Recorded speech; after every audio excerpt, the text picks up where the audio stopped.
नमस्कार दोस्तों, आज हम लोग देखेंगे डाइजेस्टिव ग्लैंड्स के बारे में। तो दोस्तों, जो डाइजेस्टिव ग्लैंड्स हैं ये दो तरह से हैं, जो जैसे एक एलिमेंट्री कैनाल के जो अंदर पाई जाती हैं और दूसरी जो एलिमेंट्री कैनाल के बाहर पाई जाती हैं। तो जो दोस्तों देख लेते हैं ग्लैंड्स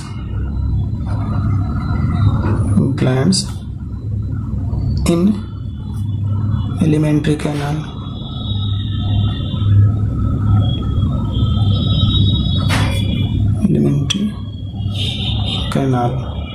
और दूसरा glands out of alimentary canal. दूसरा है glands out of alimentary canal. इसी को कहते हैं दोस्तों एसोसिएटेड ग्लैंड्स कहते हैं इसी को।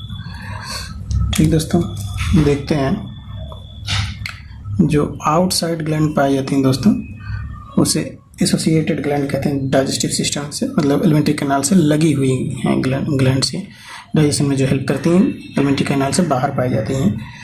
तो ये दोस्तों तीन ग्लैंड्स हैं। एक है सलाइवरी ग्लैंड, देख लेते हैं, दूसरा है लीवर और तीसरी है पैंक्रियाज। तो पहला हो गया सलाइवरी ग्लैंड और दूसरा लीवर हो गया एंड तीसरा हो गया पैंक्रियाज। ठीक दोस्तों, और इसमें देख लेते हैं जो ग्लैंड्स इनसाइड एलिमेंट्री कैनाल पाई जाती हैं तो वो कौन कौन सी होती हैं दोस्तों, देखते हैं। इनसाइड में पाई जाती है 3-4 पाई जाती हैं। देखिए दोस्तों, पहला हो गया गोबलेट सेल जो कि पाया जाता है lower region of alimentary canal, जैसे स्मॉल इंटेस्टाइन और लार्ज इंटेस्टाइन में पाया जाता है। तो पहला हो गया गोबलेट सेल। ये दोस्तों म्यूकस का सिक्रेशन करता है और पूरे एलिमेंट्री कैनाल में लगभग पाया जाता है गोबलेट सेल। और ट्रैकिया रीजन मतलब श्वसन वाले रीजन में भी पाया जाता है और आँख के कंजक्टाइवा में भी पाया जाता है। गोबलेट सेल ही पाया जाता है। हर जगह ये म्यूकस ही सिक्रेट करता है लुब्रिकेशन करने के लिए। तो दूसरा दोस्तों हमारा है गैस्ट्रिक ग्लैंड्स। तो गैस्ट्रिक ग्लैंड्स दोस्तों नाम से ही पता है कि गैस्ट्रिक टर्म आता है स्टमच के लिए, तो ये स्टमच में ही होगा गैस्ट्रिक ग्लैंड। दोस्तों यहाँ तीन हैं। कौन कौन सी? एक हो गई नेक सेल और दूसरी हो गई पेप्टिक और चीफ सेल। पेप्टिक और चीफ सेल, इसी को दोस्तों कहते हैं जाइमोजेनिक सेल और जाइमोजेनिक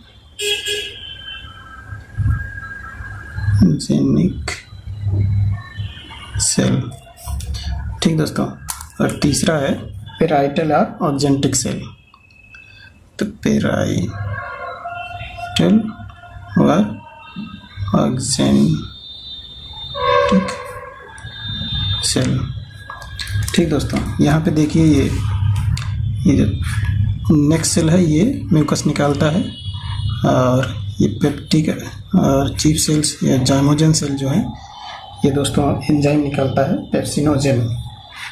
और ये जो है पेराइटल या ऑक्जेंटिक सेल जो है ये एचसीएल निकालता है और इंट्रिंसिक फैक्टर निकालता है।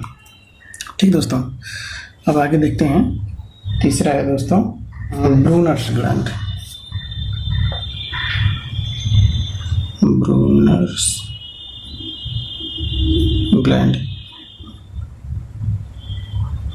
ब्रूनर्स ग्लैंड ये दोस्तों पाया जाता है सबम्यूकोसा ड्यूटेनम में। स्मॉल इंटेस्टाइन का पहला रीजन जो ड्यूटेनम है, वो ड्यूटेनम है, उसी में पाया जाता है, उसके सबम्यूकोसा में पाया जाता है। और तीसरा हो गया क्रिफ्ट्स। क्रिफ्ट्स ये स्मॉल इंटेस्टाइन में कि बिलाई के बेस में पाए जाते हैं क्रिफ्ट्स। तो इसे कहते हैं क्रिफ्ट्स ऑफ लीवर कोहेन भी कहते हैं दोस्तों इसका, और इसे इंटेस्टाइनल ग्लैंड कहते हैं। देखिए इसको क्या क्या कहते हैं, इसको कहते हैं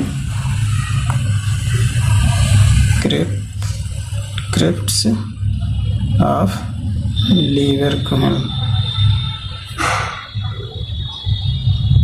लीवर कोहेन कहते हैं। और एक नाम है इसका, इसी को कहते हैं इंटेस्टाइनल ग्लैंड। क्या कहते हैं दोस्तों? और इंटेस्टाइनल ग्लैंड। ठीक दोस्तों, ये इतनी ग्लैंड्स जो हैं दोस्तों पाई जाती हैं। तो दोस्तों गोबलेट सेल तो म्यूकस का सिक्रेशन करती है, इसको तो आप जानते ही हैं, लोअर एलिमेंट्री कैनाल में पाई जाती है। तो इसको यहीं पे लिख दे रहे हैं, ये सीक्रेट करती है, एल्कलाइन म्यूकस निकालती है, एल्कलाइन म्यूकस निकालती है। ठीक दोस्तों, और ये जो है ये नेक्स्ट सेल भी एल्कलाइन म्यूकस निकालता है, एल्कलाइन म्यूकस ये भी निकालता है। और इसको आगे देख लेते हैं यहाँ पे, नहीं तो इसी में गड़बड़ हो जाएगा। आप इसको तो देख ही लिए कि नेक्स्ट एल्कलाइन म्यूकस निकालता है, और देखिए इसको हाईलाइट कर देते हैं, एल्कलाइन म्यूकस निकालता है। और ये भी गोबलेट सेल कहाँ निकालता है? स्मॉल इंटेस्टाइन या लार्ज इंटेस्टाइन में निकालता है। यहाँ पे देखते हैं क्या इसका सिक्रेशन क्या क्या है। जैसे एक नाम लिख दे रहे हैं, बाकी आप इसमें सब जानते ही हैं। पेप्टिक सेल जो है, पेप्टिक सेल जो है ये निकालता है पेप्सिनोजेन।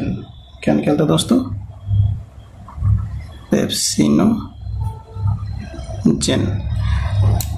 पेप्सिनोजेन मतलब पेप्सिन को जो डेरिवेट करेगा, जन्म देगा, उसी को कहते हैं पेप्सिनोजेन।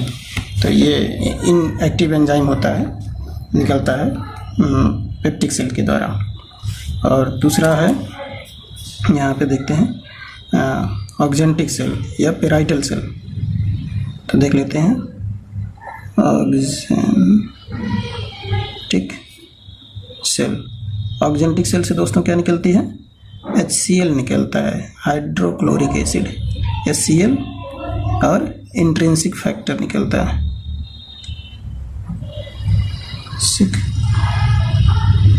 फैक्टर निकलता है दोस्तों। और देखते हैं अगला, अब जो है यहाँ पे ब्रूनर्स ग्लैंड। तो ब्रूनर्स ग्लैंड दोस्तों कहाँ पाई जाती है? ड्यूडेनम में। और ये भी निकालता है क्या दोस्तों? म्यूकस निकालता है, ये भी एल्कलाइन म्यूकस ये भी निकालता है, ब्रूनर्स ग्लैंड।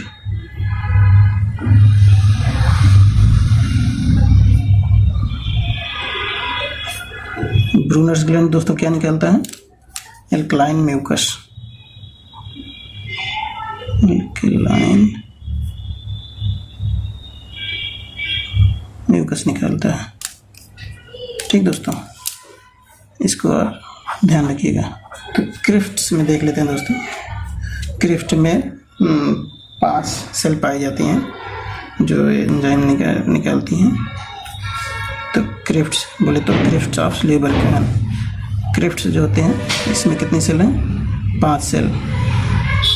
जैसे इसमें थे neck cell, parietal, peptic cell, chief cell, zymogen cell, एक ही नाम है सबके, मतलब एक ही है सब, एक ही के मतलब इतने तीनों नाम हैं।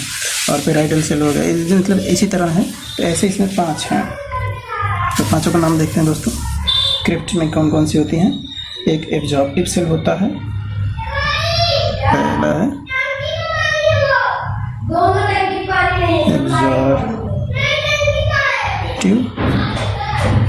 एब्जॉर्प्टिव सेल या इंट्रोसाइट्स इसे कहते हैं। इसी का दूसरा नाम है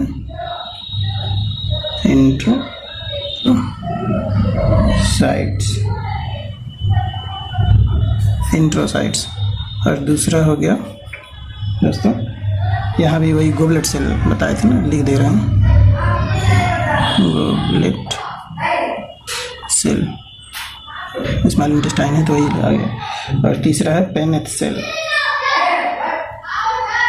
पेनेथ सेल। पेनेथ सेल का दूसरा नाम दोस्तों यहाँ पे है ग्रेनुलर सेल। क्या दोस्तों?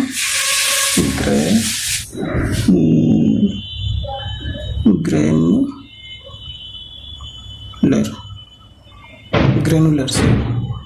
और एक है ये दोस्तों एंडोक्राइन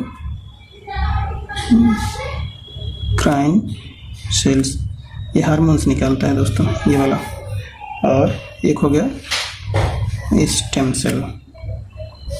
ठीक दोस्तों, क्रिफ्ट्स में इतनी होती हैं दोस्तों। यहाँ पे एक बात ध्यान रखनी है, देखते हैं जो इंटेस्टाइन से निकलते हैं क्रिफ्ट से, तो उसके लिए दोस्तों यहाँ पे देखिए क्रिफ्ट्स और ब्रूनल ग्लैंड्स के दोनों का मतलब मिक्स होके बनता है, जो मतलब मिक्सचर बनता है उसको कहते हैं सक्कस इंटेरिकस। तो दोस्तों क्या होता है, ये देखिए द मिक्सचर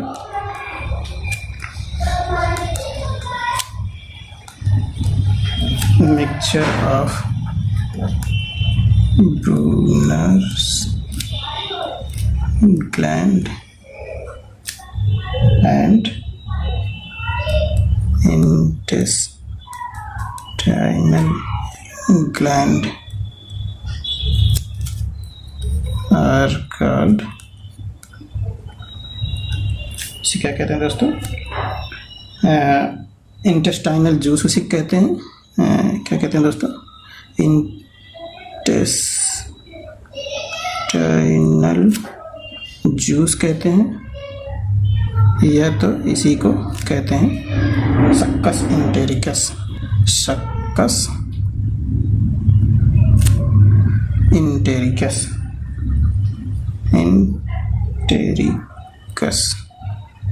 सक्कस इंटेरिकस। ये दोस्तों बहुत इंपॉर्टेंट है, इसे पूछा जाता है, इसे आप ध्यान रखिएगा। सक्कस इंटेरिकस कहाँ से निकलता है पूछते हैं, तो सक्कस इंटेरिकस इंटेस्टाइनल जूस होता है, इंटेस्टाइन में निकलता है।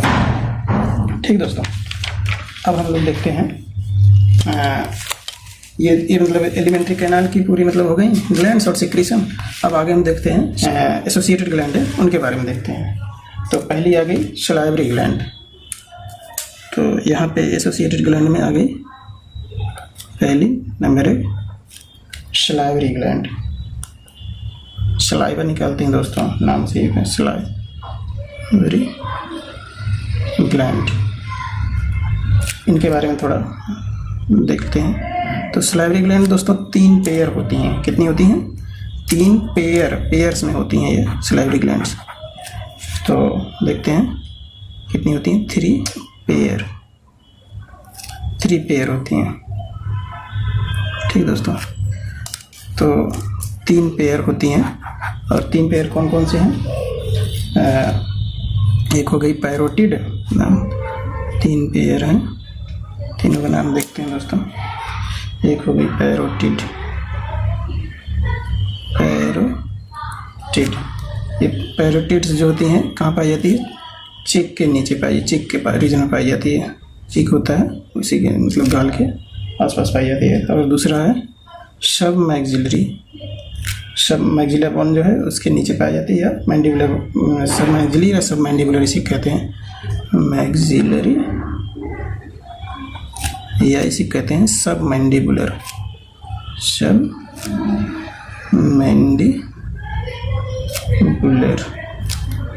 ये पाई जाती है जा के नीचे, लोअर जा, जबड़े के नीचे पाई जाती है दोस्तों। और तीसरी है सब लिंगुअल मतलब जीभ के नीचे पाई जाती है। सब लिंगुअल कहाँ पाई जाती है दोस्तों? Below the tongue.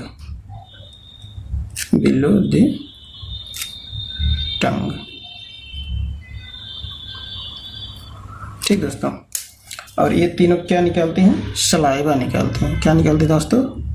ये तीनों ग्लैंड्स, ये तीनों जो हैं दोस्तों सलाइवा निकालती हैं।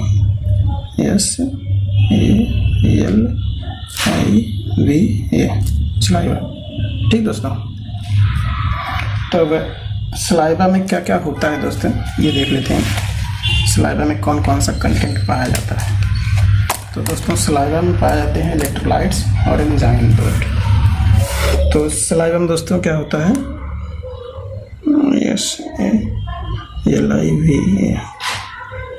सलाइवा में होता है दो चीज़, एक इलेक्ट्रोलाइट्स होते हैं, इलेक्ट्रोलाइट्स,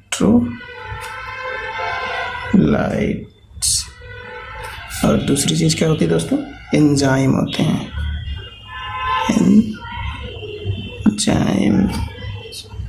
एंजाइम्स। ठीक दोस्तों, तो यहाँ पे देखते हैं जो इलेक्ट्रोलाइट्स कौन कौन से होते हैं। वो होता है sodium, potassium, chloride ion and bicarbonate ion. तो ये 4 इलेक्ट्रोलाइट होते हैं। और दूसरी चीज़ क्या होता है सलाइवा में, दूसरी चीज़ होती है एंजाइम। एंजाइम कौन कौन सी, एक होता है सलाइवरी एमाइलेज,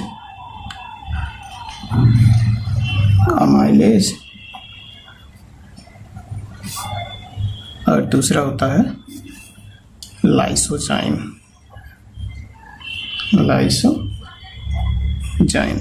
दोस्तों यहाँ पे जो लाइसोजाइम होता है बहुत इंपॉर्टेंट होता है, बहुत पूछा जाता है। ये बैक्टीरिया को किल करने के लिए होता है, बैक्टीरिया को मारता है। और ये सलाइवरी एमाइलेज जो होता है स्टार्च के डाइजेशन में हेल्प करता है। तो ये एमाइलेज स्टार्च के डाइजेशन में हेल्प करता है और लाइसोजाइम बैक्टीरिया को किल करने के लिए होता है। ठीक दोस्तों, तो इसको आप विशेष याद रखिएगा, ये बहुत पूछा जाता है लाइसोजाइम वाला, ये नीट में आ चुका है। ठीक दोस्तों, तो अगला चीज़ देखते हैं सलाइवरी ग्लैंड के बाद दूसरी एसोसिएटेड ग्लैंड कौन सी थी, लीवर थी। तो लीवर के बारे में डिटेल में देखते हैं दोस्तों। दूसरी थी लीवर। तो लीवर दोस्तों बहुत इंपॉर्टेंट वर्क करता है। वैसे ज़्यादा एंजाइम तो नहीं निकालता है, लेकिन एक चीज़ निकालता है जो बहुत इंपॉर्टेंट होता है, इसे बाइल कहते हैं। बाइल मतलब पित्त। तो पित्त दोस्तों जो होता है फैट के डाइजेशन में हेल्प करता है। वो बनता है लीवर में और स्टोर रहता है गॉल ब्लैडर में। गॉल ब्लैडर में उसका कंसंट्रेशन होता है और फिर समय समय पे वहाँ से आता है फिर। तो दोस्तों लीवर के बारे में कुछ बातें यहाँ पे देख लेते हैं। लीवर बहुत इंपॉर्टेंट है। तो लार्जेस्ट ग्लैंड ऑफ बॉडी होता है। पहली बात है क्या होता है, लार्जेस्ट ग्लैंड होता है, सबसे बड़ी ग्लैंड यही है पूरे बॉडी की, ऑफ द बॉडी। ठीक दोस्तों, और दूसरी बात इसका वेट जो होता है वो होता है 1.2 से 1.5 kg के आसपास। मतलब बॉडी वेट के 1/40वां भाग होता है।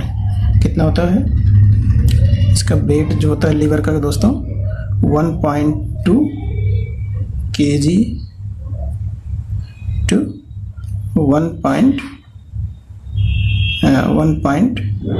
kg तक होता है एक एडल्ट ह्यूमन में, ऑफ एन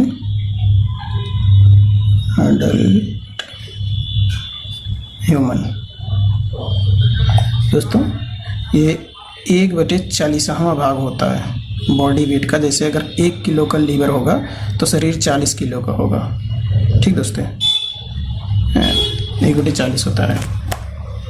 अगर 80 किलो का होगा आदमी तो लीवर 2 किलो का होगा। ठीक दोस्तों, अगली चीज़ देखते हैं। लीवर जो होता है दोस्तों, इसमें 2 लोब पाए जाते हैं, हैविंग 2 लोब, 2 लोब्स होते हैं। और तीसरी बात, चौथी बात इसमें देखिए, जो लीवर होता है इसकी स्ट्रक्चरल और फंक्शनल यूनिट जो होती है हेपेटिक लोब्यूल होते हैं इसमें। दोस्तों इसकी स्ट्रक्चरल एंड फंक्शनल यूनिट इसका क्या होता है, जो होता है हेपेटिक लोब्यूल होते हैं। क्या होते हैं दोस्तों, हेपेटिक लोब्यूल्स होते हैं। ठीक दोस्तों, ये इसको याद रखिए, बहुत पूछा जाता है। तो अगली चीज़ देखते हैं दोस्तों, जो हेपेटिक लोब्यूल होते हैं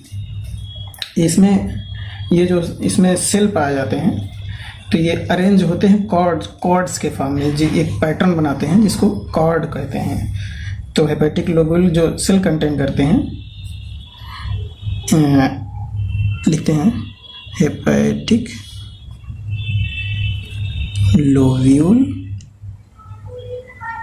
लोब्यूल्स कंटेनिंग हेपेटिक सेल। इसमें क्या होती हैं? हेपेटिक सेल होती हैं कंटेनिंग हेपेटिक सेल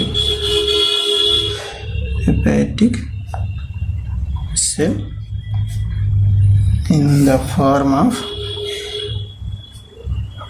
किसके दोस्तों? कॉर्ड्स के फॉर्म में होता है। इसको क्या कहते हैं? कॉर्ड्स कहते हैं। ये कॉर्ड्स बहुत इंपॉर्टेंट है दोस्तों, पूछा जाता है कि हेपेटिक सेल लोब्यूल में किस फॉर्म में होते हैं। तो कॉर्ड्स के फॉर्म होते हैं। और फंक्शनल और स्ट्रक्चरल यूनिट जो होती है वो होती है हेपेटिक लोब्यूल। बॉडी वेट इसका, लीवर का वेट 1.2 से 1.5 kg होता है। ठीक दोस्तों, अगली चीज़ देखते हैं लीवर की। इसमें जो कवरिंग होती है, हेपेटिक लोब्यूल जो होता है होता है किससे? कनेक्टिव टिश्यू से। और उसे कवरिंग को कहते हैं ग्लीसन्स कैप्सूल। एक कैप्सूल नुमा स्ट्रक्चर बनाती है, इसे कहते हैं, लिख देते हैं हेपेटिक लोब्यूल्स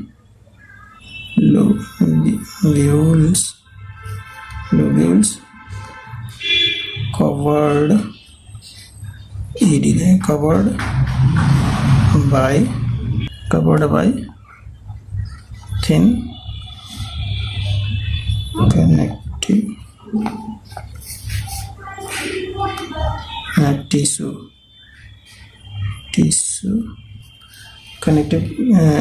कनेक्टिव टिश्यू की सीथ पाई जाती है। सीथ उसे क्या कहते हैं दोस्तों?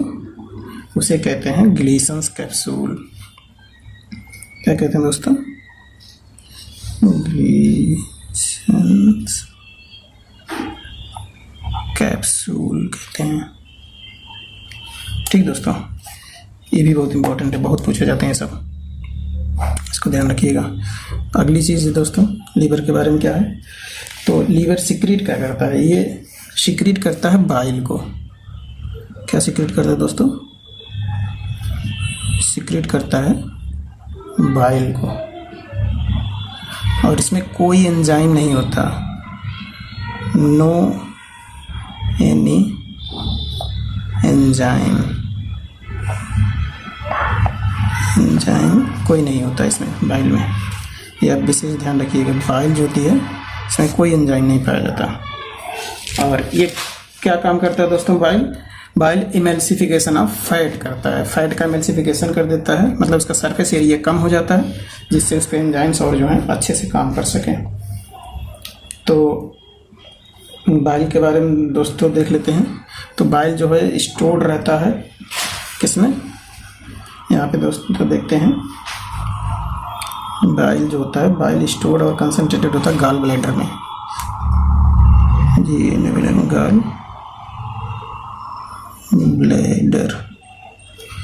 गॉल ब्लैडर में दोस्तों क्या होता है? यही बाइल का स्टोरेज और कंसंट्रेशन होता है।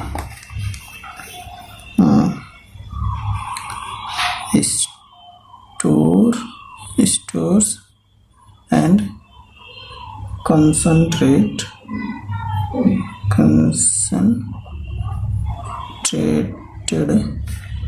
to bile। बाइल को स्टोर करता है और कंसंट्रेटेड करता है दोस्तों, ये दो काम करता है। और इसकी डक्ट जो होती है उसे कहते हैं सिस्टिक डक्ट। तो duct of gall bladder is called क्या है दोस्तों? Cystic duct. ठीक दोस्तों, इसको आप विशेष ध्यान रखिए, पूछा जाता है कि गॉल ब्लैडर की डक्ट को क्या कहते हैं, तो सिस्टिक डक्ट कहते हैं। अब दोस्तों यहाँ पे जो है थोड़ा सा डक्ट का कनेक्शन देख लेते हैं, कैसे दोनों सब कनेक्ट होते हैं। तो दोस्तों देखिए, ये हो गया हमारा, ये हो गया लीवर। क्या हो गया दोस्तों, ये हो गया, ये हो गया लीवर। और यहीं पे दोस्तों पाया जाता है, इसी के नीचे ऐसे ऐसे गॉल ब्लैडर पाया जाता है। और ये हो गई इसकी डक्ट, जिसे सिस्टिक डक्ट कहते हैं। और ये हो गई लीवर से एक डक्ट इस लोब से आ रही है, बताए थे ना 2 लोब पाया जाता है इसमें, एक यहाँ पे आके मिल गए, और एक लोब इस एक जो है डक्ट इस लोब से आ रही है, तो सब आके यहीं पे मिल जाते हैं।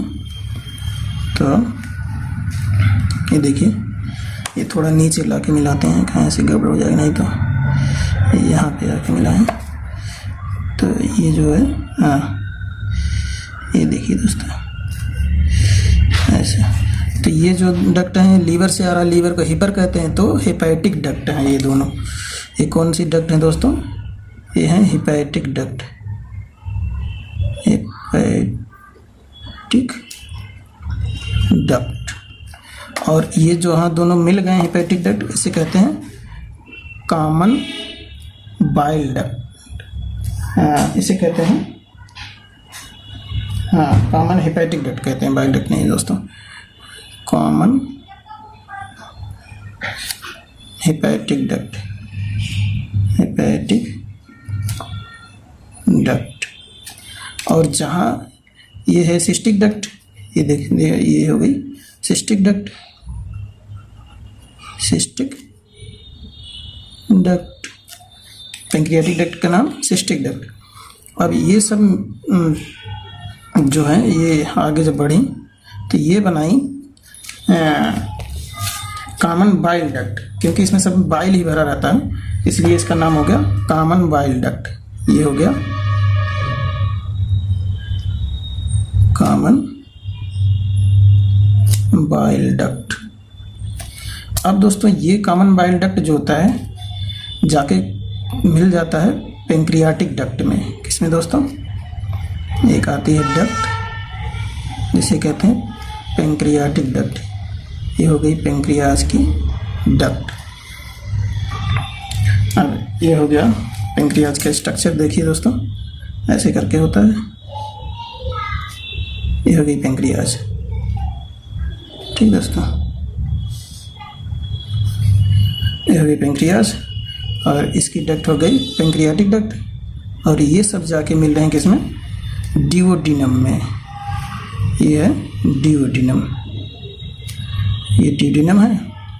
और इस जगह पे एक स्फिंक्टर पाया जाता है, बहुत पूछा जाता है वो स्फिंक्टर, इसका नाम है sphincter of Oddi.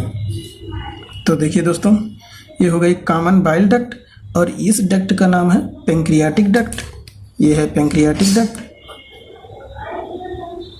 Pancreatic duct. और ये हो गई हेपेटोपैंक्रियाटिक डक्ट। ये क्या हो गई दोस्तों, कॉमन हेपेटोपैंक्रियाटिक डक्ट। ये जो दोनों मिल के आ रही हैं, तो हो गई common hepatopancreatic duct, common hepatopancreatic duct. Common hepatopancreatic duct आके डिओडिनम में खुल रहा है, इस यहाँ एक स्फिंक्टर पाया जा रहा है जिसको कहते हैं स्फिंक्टर ऑफ ओडाई। क्या कहते हैं दोस्तों, ये बहुत पूछा जाता है स्फिंक्टर, इस पर आप विशेष ध्यान देखिएगा, स्फिंक्टर ऑफ ओडाई। ठीक दोस्तों, ये बहुत इंपॉर्टेंट है। और यहाँ पे सबका नाम लिख देते हैं। देखिए ये हो गया लीवर, इससे नहीं दिख रहा, ये हो गई गॉल ब्लैडर,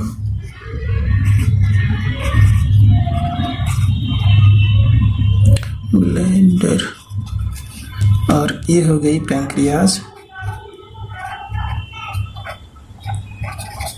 और ये हो गई ड्यूडेनम, स्मॉल इंटेस्टाइन का पार्ट,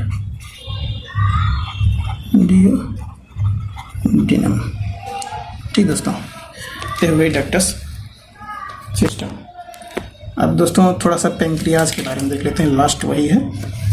ठीक दोस्तों, पेंक्रियाज के बारे में देखते हैं। तो पेंक्रियाज जो दोस्तों होता है, ये मिक्स्ड ग्लैंड होती है, इसमें दोनों पार्ट होते हैं। It is a mixed gland, mixed gland होता है। मिक्स्ड ग्लैंड क्यों कहते हैं? क्योंकि इसमें एक्सोक्राइन और इंडोक्राइन दोनों पार्ट पाए जाते हैं। क्या पाए जाते हैं? Exocrine and endocrine.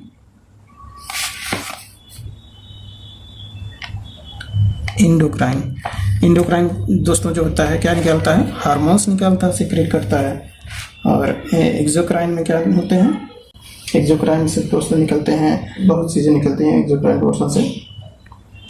तो दोस्तों जो होता है, दोस्तों एक्सोक्राइन पोर्शन जो होता है मतलब पेंक्रियाज का, इसमें से जैसे दोस्तों निकलते हैं, देखिए बहुत सारी चीज़ें होती हैं, ऑयल वायल मिल्क जो होती हैं सब एक्सोक्राइन ही होती हैं। तो यहाँ पे जो होता है, यहाँ पे निकलता है एक्सोक्राइन से निकलता है एल्कलाइन पेंक्रियाटिक जूस निकलता है। क्या निकलता है? एल्कलाइन पेंक्रियाटिक जूस निकलता है, जूस। ठीक, और इंडोक्राइन से निकलता है दोस्तों क्या? इंडोक्राइन से हार्मोन्स निकलते हैं, और इसके इंडोक्राइन पोर्शन कहते हैं आइसोलेट ऑफ लैंगरहैंस कहते हैं दोस्तों, इसको आप ध्यान रखिएगा। तो इंडोक्राइन पोर्शन से क्या निकलता है? हार्मोन्स निकलता है। दो हार्मोन्स हैं यहाँ पे, विशेष ध्यान रखिए। हार्मोन्स कौन कौन से दोस्तों? एक इंसुलिन है, दूसरा ग्लूकागॉन। कौन कौन से? इंसुलिन एंड दूसरा है ग्लूकागॉन।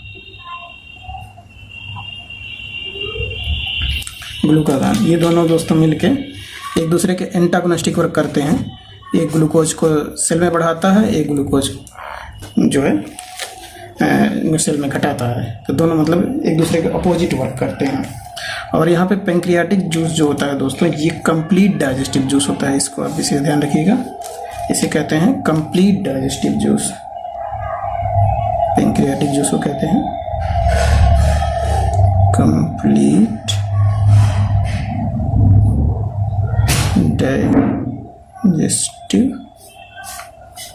जूस। ठीक दोस्तों, ये देखिए पूरा हो गया, सभी ग्लैंड्स हो गए, उनके सिक्रीशन हो गए हैं, क्या क्या निकालते हैं हम लोग। तो दोस्तों मिलते हैं नेक्स्ट वीडियो में, इनके मतलब मैकेनिज्म कैसे कैसे मतलब डाइजेशन कैसे होता है उसको देखेंगे। अब सारी चीज़ें पूरी हो गई हैं। ठीक है दोस्तों, मिलते हैं नेक्स्ट वीडियो में। थैंक यू दोस्तों।